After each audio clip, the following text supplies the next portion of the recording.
नमस्कार विद्यार्थी मित्रांनो, आज आपल्याला समाजशास्त्रामधील 11वी समाजशास्त्रामधील प्रकरण 1 समाजशास्त्राचा परिचय हा चॅप्टर पाहायचा आहे।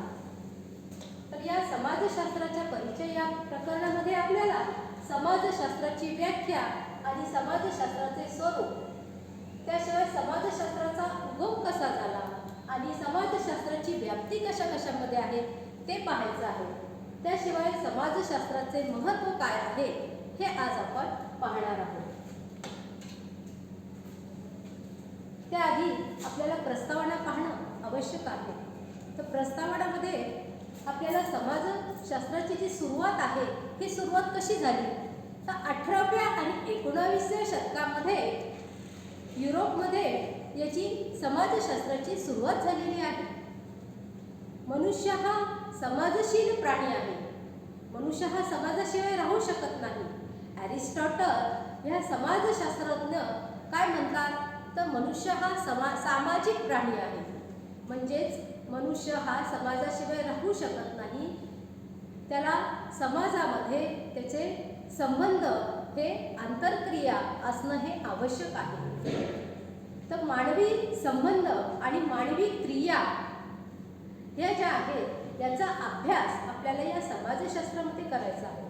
त्याशिवाय समाजशास्त्रामध्ये आपल्याला काय काय पाहायचं आहे, तर समाजशास्त्रामध्ये आपल्याला सामाजिक नियम काय आहेत, सामाजिक संबंध, सामाजिक संबंधाचे प्रकार, सामाजिक दर्जा, सामाजिक नियंत्रण, सामाजिक समूह, सामाजिक समूहाचे प्रकार हे सर्व आपण या समाजशास्त्रामध्ये पाहणार आहोत। तर या समाजशास्त्राची सुरुवात कशी झाली, तर समाजशास्त्राचा जनक ऑगस्ट कॉम्ट हे ऑगस्ट कॉम्ट आहेत यांनी समाजशास्त्राची सुरुवात केलेली आहे।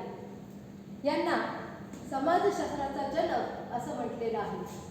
तर समाजशास्त्राची सुरुवात त्यांनी कशी केलेली आहे, तर सुरुवातीला समाजशास्त्र हा शब्द समाजभौतिक म्हणून वापरला गेला होता। त्या समाजभौतिकाचं रूपांतर त्यांनी समाजशास्त्रामध्ये केलेलं आहे। तर समाजशास्त्र सोशॉलॉजी हा शब्द त्यांनी 1839 मध्ये पॉझिटिव्ह फिलॉसॉफी या ग्रंथामध्ये त्यांनी समाजशास्त्र ही संज्ञा वापरलेली आहे। समाजशास्त्र याला इंग्रजीमधून सोशॉलॉजी असे म्हणतात। मग हा सोशॉलॉजी हा जो शब्द आहे हा शब्द कसा तयार झालेला आहे, तर लॅटिन भाषेतील सोशस आणि ग्रीक भाषेतील लोगस या शब्दापासून सोशॉलॉजी हा शब्द तयार झालेला आहे। मग सोशस आणि लोगस म्हणजे काय, तर सोशस म्हणजे सहकारी किंवा सोबती आणि लोगस म्हणजे काय, तर शास्त्र किंवा अभ्यास। तर अशा प्रकारे ग्रीक भाषेतील सोशस, ग्रीक भाषेतील लोगस आणि लॅटिन भाषेतील सोशस या दोन शब्दापासून सोशॉलॉजी हा शब्द 1839 मध्ये पॉझिटिव्ह फिलॉसॉफी या ग्रंथामध्ये ऑगस्ट कॉम्ट यांनी रूढ केलेला आहे। आता आपण समाजशास्त्राची व्याख्या पाहणार आहोत।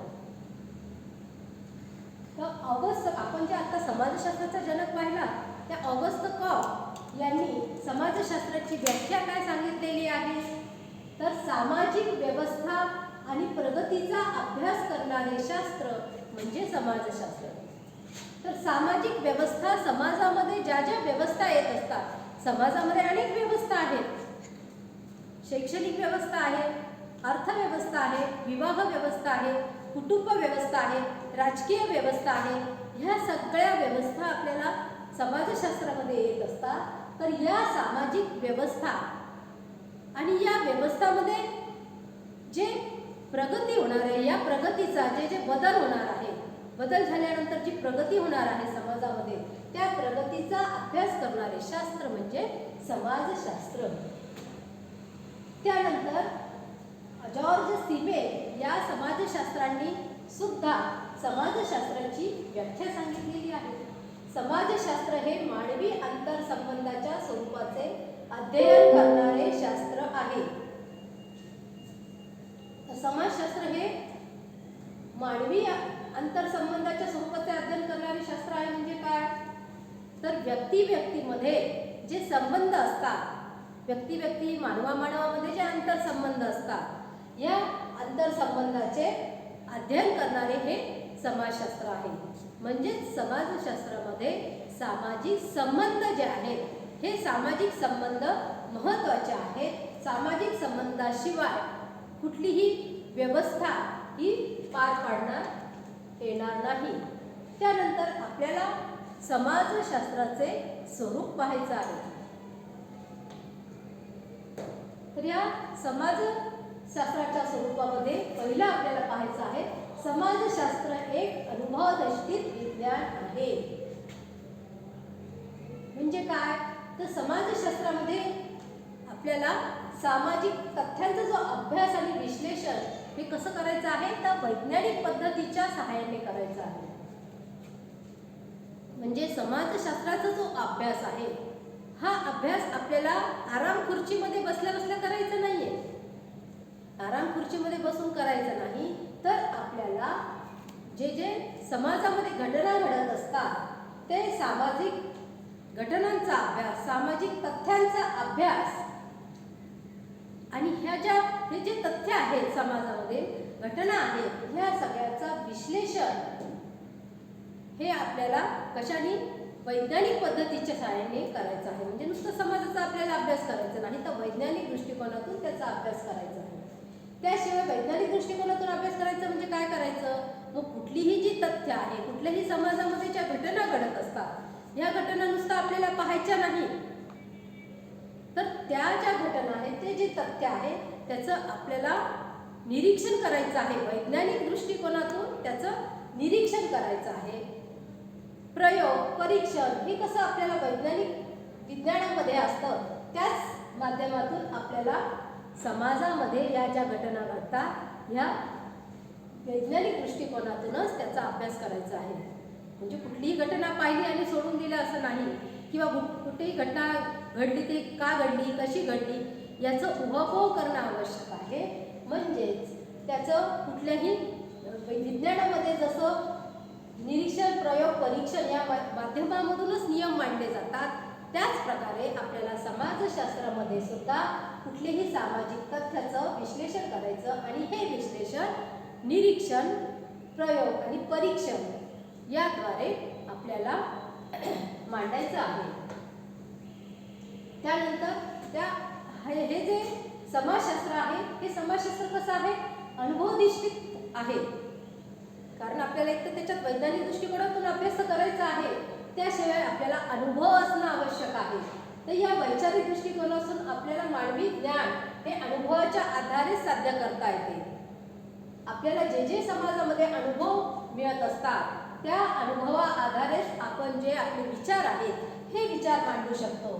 तर या अनुभवनिष्ठवादकानुसार ज्ञान हे संशोधकाच्या प्रत्यक्ष अनुभवावरच अवलंबून असतो. जो संशोधक असतो, एखाद्या सामाजिक तथ्याचा अभ्यास करणारा जो संशोधक असतो, ह्या संशोधकाला आधी अनुभव असणं आवश्यक आहे. या अनुभवा आधारेच तो काय करेल, तर स्वतःचं संशोधन करेल. स्वतःचं जे ज्ञान आहे, या ज्ञानाद्वारेच तो काय करेल, तर अनुभवाच्या आधारेच हा वैचारिक दृष्टिकोन जो आहे, हा दृष्टिकोन समाजापुढे मांडेल.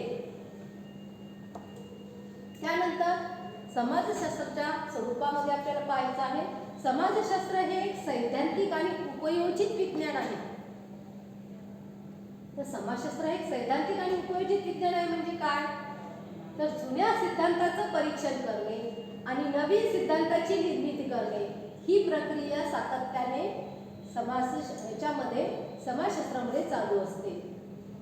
तर जुने जे सिद्धांत आहेत, या जुन्या सिद्धांताचं परीक्षण करायचं, पाहायचं आणि जुने काही त्याच्यामध्ये मिक्स करून नवीन जे सिद्धांत आहेत, ह्या सिद्धांताची आपल्याला निर्मिती करायची आहे. म्हणजे संशोधक काय करतो, तर अशा प्रकारे जुने जे सिद्धांत आहेत, ते जुने सिद्धांताचं काय करायचं, आपल्याला परीक्षण करायचं आहे आणि काही काही त्याच्यामध्ये आपल्याला जे जुने सिद्धांत आहेत जे आपल्याला लागू पडत नाही किंवा ते कालबाह्य झालेले आहेत तर ते आपल्याला टाकून द्यायचे आहेत. तर अशा प्रकारे हे जुने जे सिद्धांत आहेत त्याचं परीक्षण करायचं आणि त्याच्यातलं काही ॲडिशन आपल्याला पुढच्या सिद्धांतामध्ये मांडायचं आहे आणि मग नवीन सिद्धांताची निर्मिती करायची आहे. त्यानंतर समाजशास्त्राच्या ज्या विविध शाखा आहेत या शाखाच्या सामाजिक ज्ञानाच्या उपयोजनावर आधारलेल्या असून त्यांचा समाजात मोठा उपयोग होत आहे. समाजशास्त्राच्या ज्या विविध शाखा आहेत या शाखा या सामाजिक ज्ञानाच्या उपयोजनावर आधारलेल्या आहेत. तर समाजशास्त्राचं जे उपयोजन आहे ज्ञानाचं उपयोजन आहे या उपयोजनावर या ज्या विविध शाखा आहेत समाजशास्त्राचा त्या आधारलेल्या आहेत आणि त्याचा उपयोग समाजामध्ये आपल्याला होत असतो. नंतर समाजशास्त्र हे तथ्यांवर आधारित विज्ञान आहे. समाजामध्ये जे तथ्य आहेत ज्या घटना आहेत ह्या घटना आपण निरीक्षण करत असतो परीक्षण करत असतो. तर समाजशास्त्राचा उद्देश काय आहे तर समाजशास्त्राचा उद्देश हा समाजातील सत्य घटनांचा शोध घेणे हा आहे. समाजशास्त्राचा उद्देश काय आहे तर समाजामध्ये ज्या ज्या घटना घडतात अनेक घटना घडत असतात. उदाहरणार्थ बालगुन्हेगारी आहे किंवा एखादा अपघात आहे अशा अनेक घटना घडत असतात. तर या घटनांचा आपल्याला शोध घेणे म्हणजे ही घटना का घडली केव्हा घडली कशासाठी घडली कोणी घडून आणली ह्या सगळ्या गोष्टीचा उहापोह त्याच्यामध्ये असणं आवश्यक आहे. म्हणजे सत्य घटना समाजशास्त्राचा उद्देशच काय आहे तर ज्या अशा प्रकारे घटना घडतात तर या सत्य घटनांचा शोध घेणे हा आहे. त्याशिवाय समाजामध्ये जे जसे घडते तसा त्याचा अभ्यास सुद्धा केला जातो. काही काही वेळेस समाजामध्ये अनेक घटना घडत असतात. या घटना आपण जशा घडल्या तशा काही काही वेळेस ते आपण ॲक्सेप्ट करत असतो. त्याशिवाय समाजामध्ये काय असले पाहिजे यापेक्षा काय आहे याचा विचार समाजशास्त्रामध्ये केला जातो. म्हणजे समाजशास्त्रामध्ये काय काय असलं पाहिजे जे जुन्या ज्या गोष्टी आहेत त्या कालबाह्य झाल्या असेल तर त्या टाकून द्यायच्या आणि नवीन नवीन गोष्टी आत्मसात करायच्या किंवा ज्या घटना वगैरे घडत असतात त्याचं आपल्याला परीक्षण निरीक्षण करायचं आहे. जे तथ्य आहेत हे वैज्ञानिक दृष्टिकोनातून आपल्याला त्याचं निरीक्षण करायचं आहे. तर समाजामध्ये अशा प्रकारे हे समाज काय असलं पाहिजे सर यापेक्षा समाज काय आहे याचा सुद्धा विचार करायचा आहे आणि समाज काय आहे आणि त्याच्यामध्ये आपण कुठला बदल हा करू इच्छितो हे सुद्धा याच्यामध्ये महत्त्वाचं आहे आणि तो बदल करणे समाजशास्त्रामध्ये महत्त्वाचं आहे.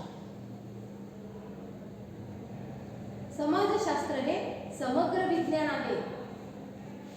समाजशास्त्राच्या स्वरूपामधलं चौथं पॉईंट आपण पाहत आहोत. समाजशास्त्र हे कसं आहे समग्र विज्ञान आहे. म्हणजे समाजाचा नुसतं आपल्याला अभ्यास करायचा नाही तर समाजाचा आपण समाजशास्त्र म्हणून अभ्यास करायचा आहे. म्हणजे विज्ञान म्हणून अभ्यास करणार आहोत. तर समाजशास्त्राचा आपल्याला संपूर्ण समाजाचा अभ्यास करायचा आहे. तर हा यामध्ये समाजातील एखाद्या विशिष्ट भागांचा फक्त अभ्यास केला जात नाही तर सामाजिक जीवनाच्या सर्व पैलूंचा अभ्यास केला जातो. समाजशास्त्रामध्ये आपल्याला जे विशिष्ट भाग आहेत त्याचा अभ्यास करायचा नाही तर आपल्याला कशाचा अभ्यास करायचा आहे तर सामाजिक जीवन आपल्या प्रत्येक मनुष्याचं जे सामाजिक जीवन असतं या सामाजिक जीवनामध्ये ज्या ज्या गोष्टी अंतर्भूत असतात या सर्व अंतर्भूत गोष्टींचा त्या पैलूंचा या सगळ्यांचा अभ्यास आपल्याला या समाजशास्त्रामध्ये करायचा आहे. म्हणून समाजशास्त्र हे समग्र विज्ञान आहे. समाजशास्त्र हे काय आहे समाज हे काय आहे याच्यापेक्षा काय असले पाहिजे हे याच्यामध्ये महत्त्वाचं आहे. म्हणून समाजातील एखाद्या विशिष्ट भागांचा फक्त आपल्याला अभ्यास केला जात नाही तर समाजशास्त्रामध्ये काय होतं तर सामाजिक जीवनाच्या सर्व पैलूंचा अभ्यास याच्यामध्ये केला जातो. समाजशास्त्राच्या स्वरूपानंतर आपल्याला समाजशास्त्राचा उदय पाहायचा आहे. समाजशास्त्राचा उदय च्यामध्ये समाज आणि त्या काळात विचार यातील संबंध जाणून घेणे महत्त्वाचं आहे.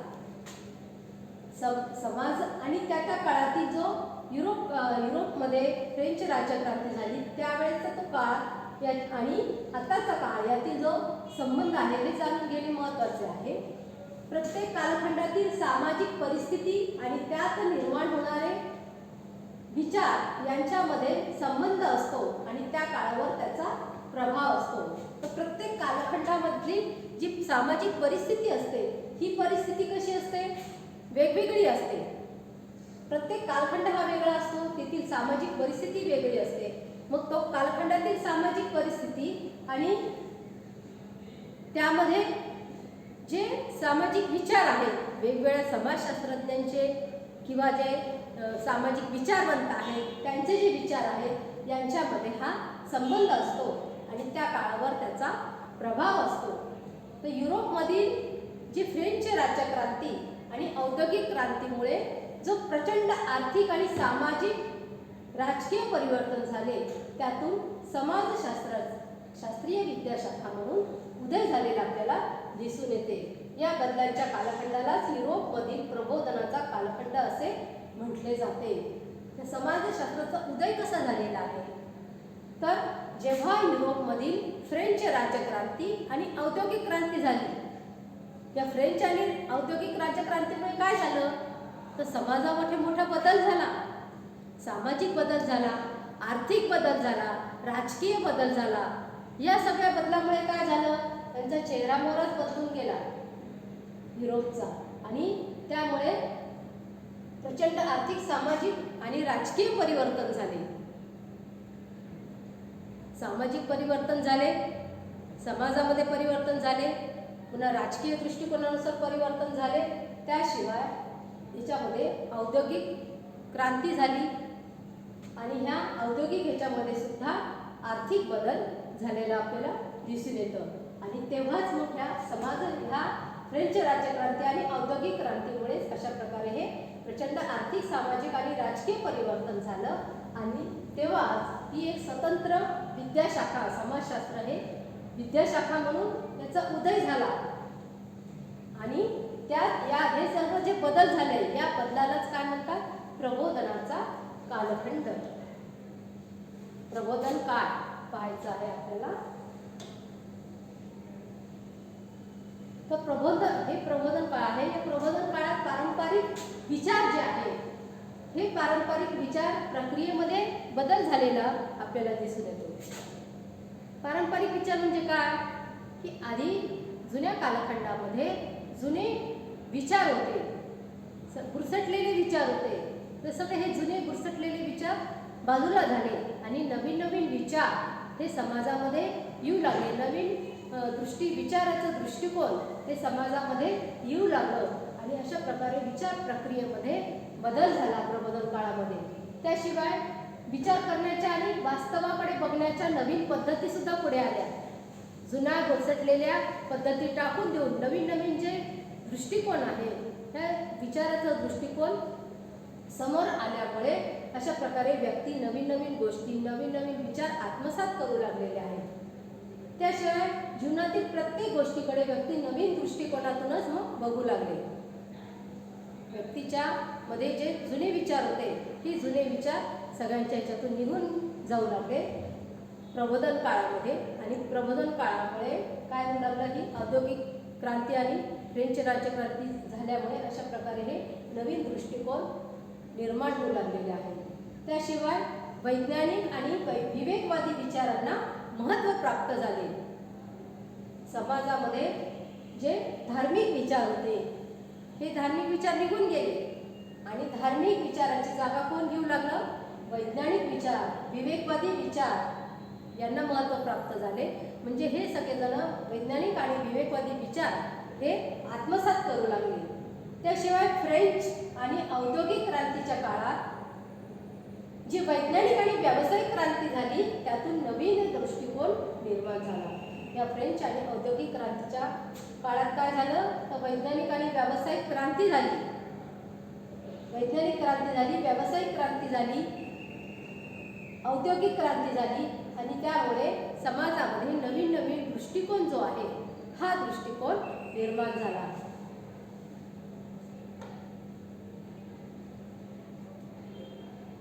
मग ह्या प्रबोधन काळामध्ये आपण पाहिलं की नवीन विज्ञानवादी विचार, विवेकवादी विचार निर्माण झाले.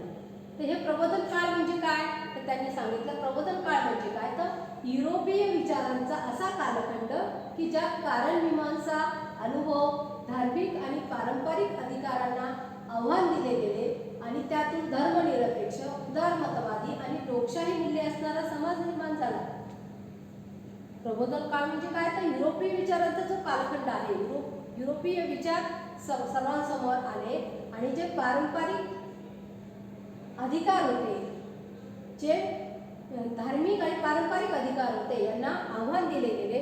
अशा प्रकारे हे धार्मिक विचार काढून टाकण्यात आले आणि त्यातून मग धर्म, विज्ञानवादी विचार समोर येऊ लागले, विवेकवादी विचार येऊ लागले.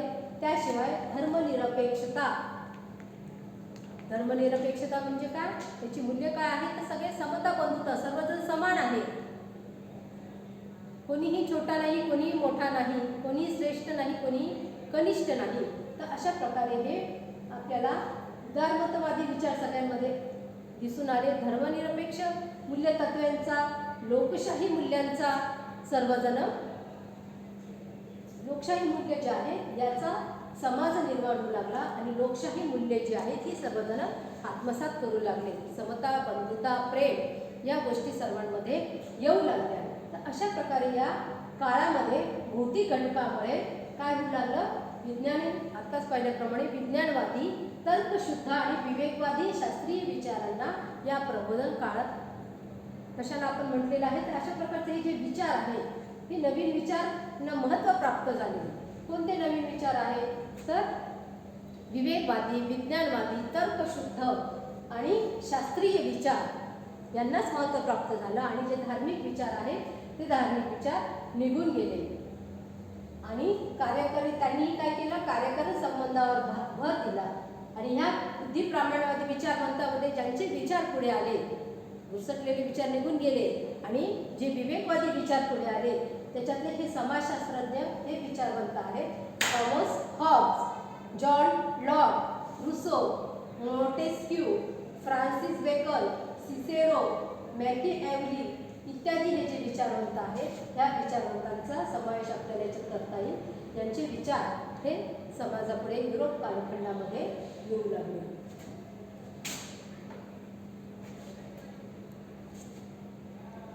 समाजशास्त्राचा मग हा उदय झाला तेव्हा मग हे कोणकोणते बदल झालेले आहेत. समाजशास्त्राचा उदय झाला तर कोणते बदल झाले, तर आपण पाहिलं आधी पण की युरोपमध्ये अशा प्रकारे औद्योगिक आणि फ्रेंच राज्यक्रांती झाली आणि हे औद्योगिक आणि फ्रेंच राज्यक्रांतीमुळे काय झालं, जी वर्गव्यवस्था समाजामध्ये निर्माण झालेली होती ही वर्गव्यवस्था मागे टाकून नवीन वर्ग निर्माण झाले.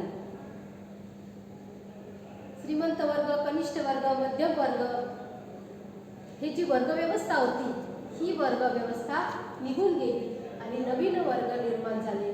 त्याच्यानंतर कौटुंबिक जी संरचना होती ही कौटुंबिक संरचनाची मूल्य सुद्धा बदलली.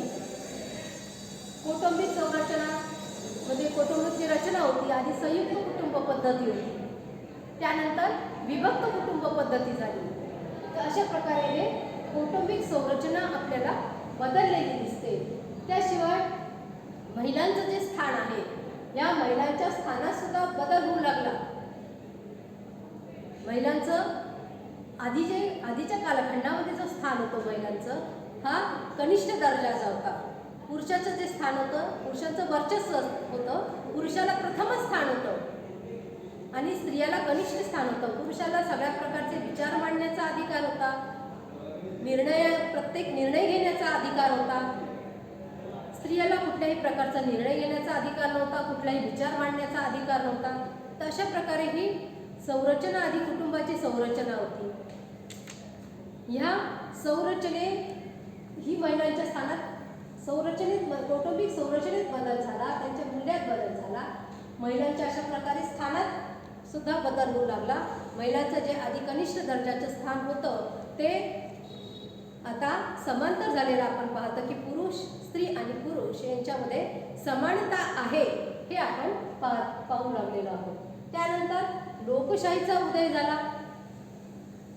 लोकशाही उदयास येऊ लागली कुठल्याही प्रकारे, अशा प्रकारे की हा वर्ग जे आहे, धर्म जे आहे याच्यामध्ये सुद्धा बदल झाला.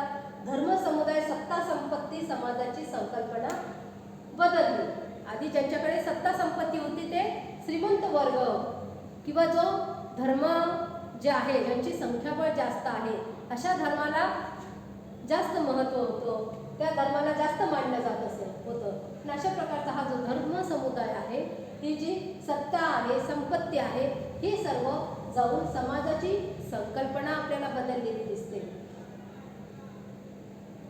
नंतर या सर्वातून निर्माण झालेल्या सामाजिक परिस्थितीतूनच आपल्याला समाजशास्त्राचा उदय झालेला दिसून येतो. या सगळ्या धार्मिक गोष्टी ज्या होत्या, ह्या धार्मिक मूल्य, परंपरा, धार्मिक गोष्टी, ह्या सगळ्या जुन्या रूढीनुसार, सगळ्या जुन्या रूढी ज्या आहेत, या जुन्या रूढी सगळ्या निघून गेल्या आणि ह्या जुन्या रूढी, धार्मिक गोष्टी ज्या होत्या, याची जागा आता आपल्याला विज्ञानवादी, विवेकवादी दृष्टिकोनाने घेतलेलं हे दिसून येतं. अशा प्रकारे ही वर्ग संरचना बदलली.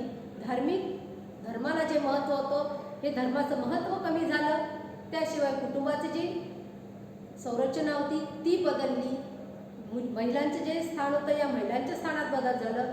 अशा प्रकारे अनेक गोष्टी युरोप कालखंडामध्ये हे प्रबोधन काळ झाला, म्हणजे अनेक गोष्टींमध्ये बदल झाला आणि या सर्वातून निर्माण झालेल्या सामाजिक परिस्थितीमधूनच समाजशास्त्राचा उदय झालेला आपल्याला दिसून येतो. इथे पुढचा भाग आपण पुढच्या पिरियडमध्ये घेऊ. धन्यवाद.